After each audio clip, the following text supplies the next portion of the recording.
Sugeng Dalu Rahayu Rahayu dari Timur Bengawan. Ya, cucunya Eyang dari Kumandel Gendewati dan Silbringsil. Seperti yang Eyang katakan, ketika Eyang menonton bioskop, there was no happiness. Ya, Eyang hanya mau ngecek ombak aja, seberapa dalamnya lautan. Ya,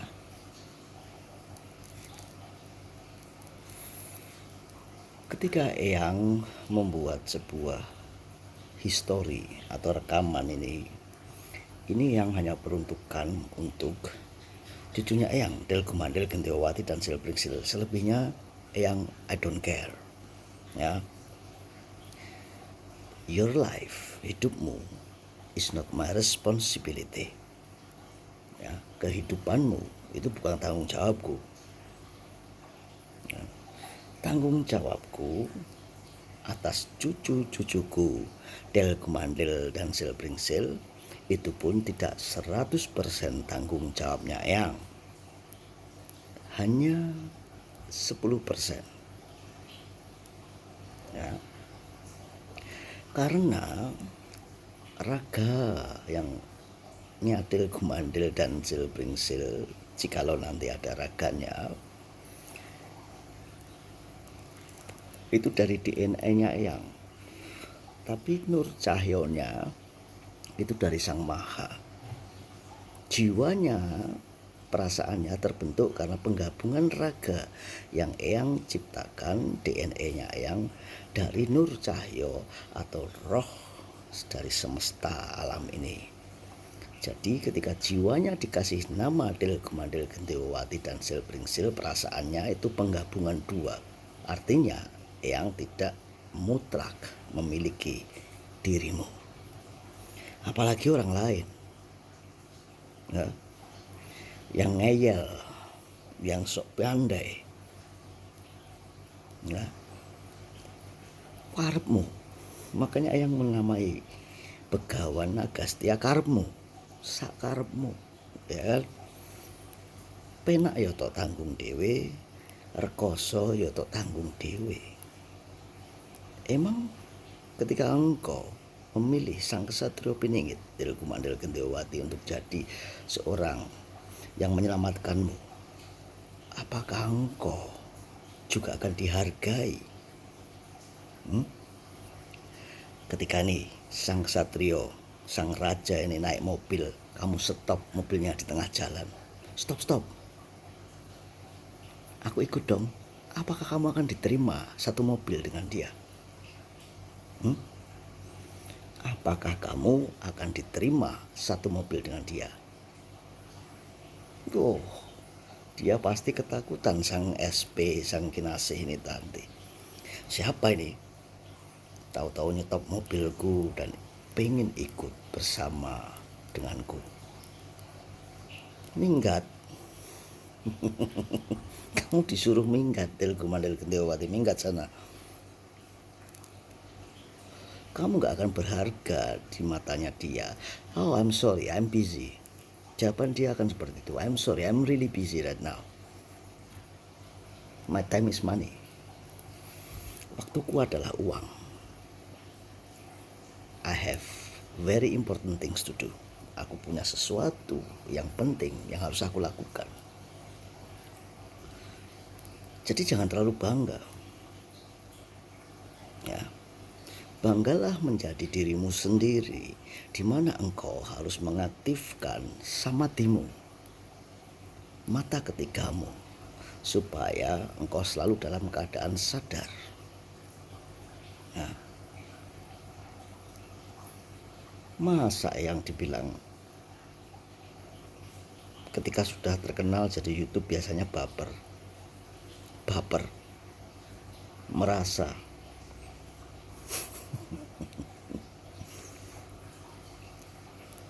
satu hal, YouTube-nya Eyang tidak pernah Eyang monetkan. Artinya untuk memenuhi kebutuhan perut dan kebutuhan syahwat tidak melalui YouTube. Ya.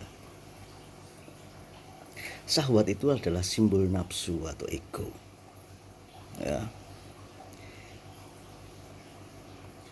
Ketika engkau berkata itu kepada Eyang yakin 100% melalui omongan Eyang, hidupmu akan seperti itu.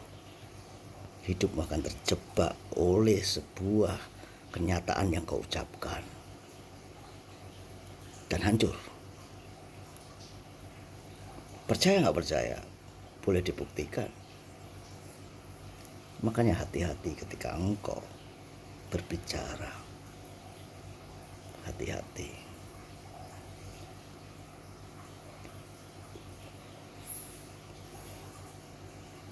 Ketika yang mengatakan SP sebagai tumbal, apakah yang hati-hati? Untuk mengetes kedalaman lautan, untuk ngetes kedalaman lautan yang ombaknya belum tahu, ternyata seperti itu lautannya. Ya. Sebenarnya riak-riaknya hanya kecil.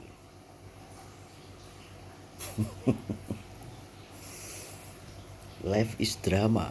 Hidup ini adalah drama. Berdrama. Ya. Semua orang berdrama.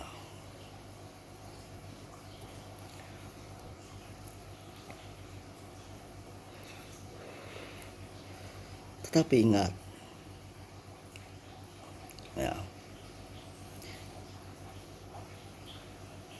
yang Eyang katakan kepada Mudil Kumandel Gendewati, setelah Eyang cek ombak, setelah Eyang melihat kedalaman dari lautan, Eyang malah prihatin dengan orang-orangnya, prihatin dengan cara berpikirnya.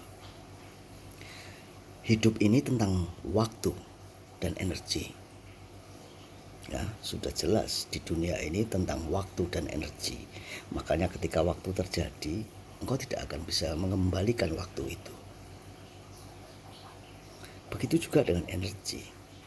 Tetapi dalam kehidupanmu, engkau selalu mempresentasikan tentang kepercayaan, tentang kisah-kisah, histori, superhero dari kepercayaanmu.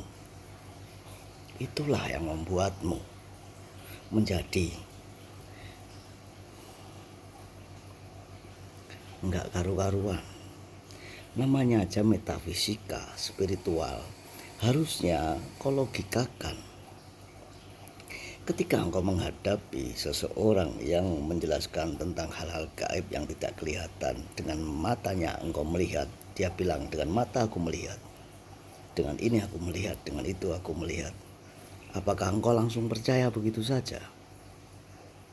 Woi, tunggu dulu.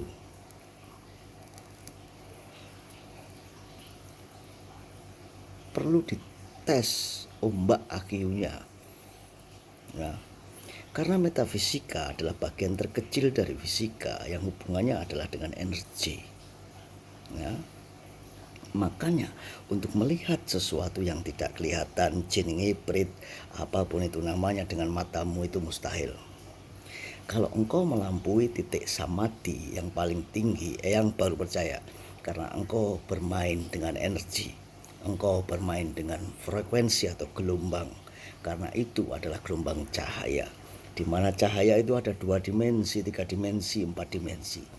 Mana 4 dimensi? Lah ini 4 dimensi. Sudah dibuktikan adanya 4 dimensi jika engkau mau bilang bahwa dunia ini paralel. Ini sudah 4 dimensi. 1 dimensi itu garis, 2 dimensi yang sudah berbentuk gambaran, 3 dimensi, 4 dimensi ini jelas, cermin adalah 4 dimensi. Makanya di mikroskop itu di bawahnya ada cermin. Ya, ada kondensator yang untuk memperbesar, memperkecil itu. Amuba, ada diafragma. Nah, Gelombangnya adalah gelombang energi, gelombang frekuensinya atau gelombang bahasa Indonesianya adalah energi. Energi apa? Energi cahaya.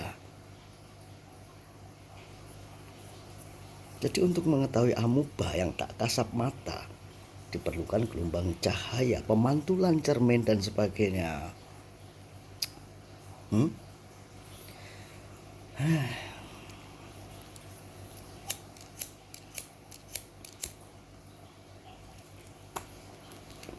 Sudahlah, hidupmu adalah hidupmu.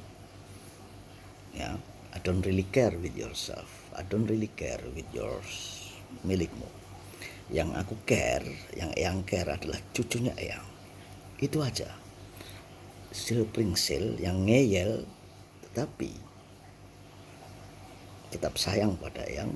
Til Kumandil Gendawati yang selalu sayang kepada Eyang. Itu saja. Jadi setiap omongan-omongan dalam sebuah diskusi 3 orang antara Eyang, Til Kumandil dan Sil Pringsil, jangan kau presentasikan yang namanya kepercayaan. Tumbang nanti logikamu, tumbang kecerdasanmu, dan tumbang isi dalam otak atau brainmu.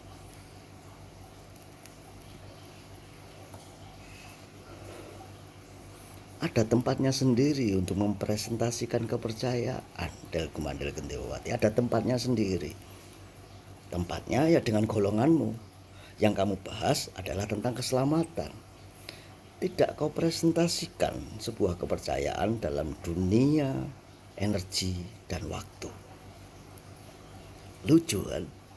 Bisa nggak engkau mempresentasikan masalah energi dan waktu dengan kepercayaan? Kalau bisa, kembalikan waktu yang hilang. Kembalikan waktu.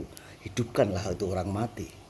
Hidupkanlah waktu yang hilang, yang sudah kau lalui, yang sudah kau perbuat.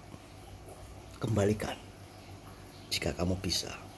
Dan meyakini bahwa representasi, mempresentasikan sebuah kepercayaan dalam kehidupan duniawi yang estetikanya mirip swargoloka.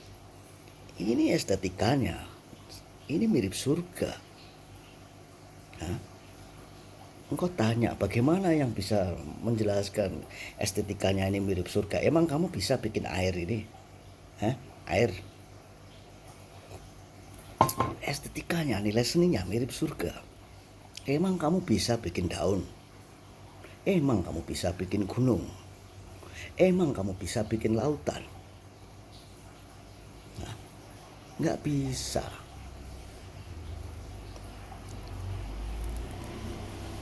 Nggak bisa. Ya. Lalu apa yang membuat itu? Lalu apa yang membuat itu? Itulah yang perlu kau cari, Til Kumandil. Jangan kau presentasikan sebuah kepercayaan untuk menjelaskan itu. Ya. Itulah yang kau cari. Dari mana asalnya air hujan menjadi lautan, menjadi air hujan dan kembali lagi ke lautan? Dari panas, energi bumi dan sebagainya itu ahlinya yang tahu. Tapi bagaimana itu bisa terjadi? Mereka semua sudah tahu. Ini dunia nyata. Dunia nyata yang kamu hadapi haruslah nyata. Entitas yang gak kelihatan, engkau bilang dengan mudahnya engkau bisa melihat dengan mata ini. Aduh, Til Kumandil Gendawati, betapa konyolnya hidupmu. Konyol. Engkau melihat amuba, parasit, bakteri, virus saja gak bisa. Dan itu bisa dilihat dengan mikroskop, di mana membutuhkan cermin, karena cermin adalah 4 dimensi. Ini kan kayak cermin ini 4 dimensi. Jadi jangan konyol-konyol. Ya. Jangan konyol.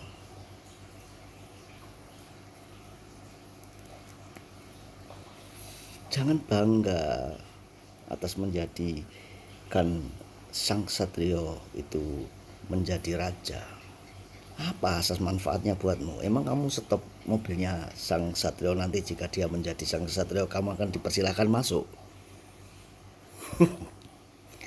Ingat, raja di dunia bukanlah pada tahta tertinggi. Film-film Kaipang, ya, film Kaipang. Kamu bayangkan film Kaipang, di antara orang miskin itu ada rajanya, dan dengan ilmunya tongkat pemukul anjing, dia memukul anjing-anjing itu. Kenapa? Karena di tatanan kemiskinan yang paling bawah, dia butuh tongkat pemukul anjing. Karena anjing-anjing itu makan di tempat sampah. Sudah tahu itu tempat sampah yang sudah saripatinya sudah tidak ada, tapi anjing-anjing itu menggerogotinya. Dan dia menggunakan tongkat pemukul anjing. Itulah raja diraja dari kaum miskin. Jadi jangan bangga menjadi raja yang di atas, karena di semua elemen itu ada rajanya. Di semua elemen ada rajanya. Ya. Di petani ada raja petani yang mampu mengolah sawahnya dengan baik. Di peternakan ada raja ternak yang mampu mengolah dengan baik. Maka gaulilah mereka. Nah, nanti kamu salah arti lagi kata menggauli, ya, kamu artikan konotasinya negatif. Menggauli berarti menyetubuhi gitu. Nah itu karena yang yakin nurmu belum terbuka, kesadaranmu belum terbuka. Yang namanya gaulilah mereka, baik-baiklah dengan mereka. Karena raja kayu, raja tani, raja ternak adalah raja-raja terkecil. Jadi sebelum engkau dipilih menjadi raja, wahai sang ksatrio, sudah ada raja. Rahayu, rahayu dari timur Bengawan. Ya, sedikit cerdas, sedikit pintarlah cucunya Eyang. Yang lain gak usah ngelihat ini, ya, kebobrokanmu yang gak membutuhkannya. Yang boleh melihat hanya 2 orang. Eyang sudah kasih tahu. Yang boleh melihat video-video yang hanyalah 2 orang, Del Gumandel Gendowati dan Sil Pringsil. Bagi yang bukan Del Gumandel dan Sil Pringsil, minggato, ya, Eyang nggak butuh tepuk tanganmu, ya, Eyang tidak butuh tepuk tanganmu, karena bias tepuk tanganmu. Eyang nggak butuh sorakanmu, karena sorakanmu sorakan neraka. Tepuk tanganmu adalah tepukan tangan iblis. Yang butuhkan adalah ketulusan dari Del Gumandel Gendowati dan Sil Pringsil. Kiranya begitu. Rahayu, rahayu dari timur Bengawan.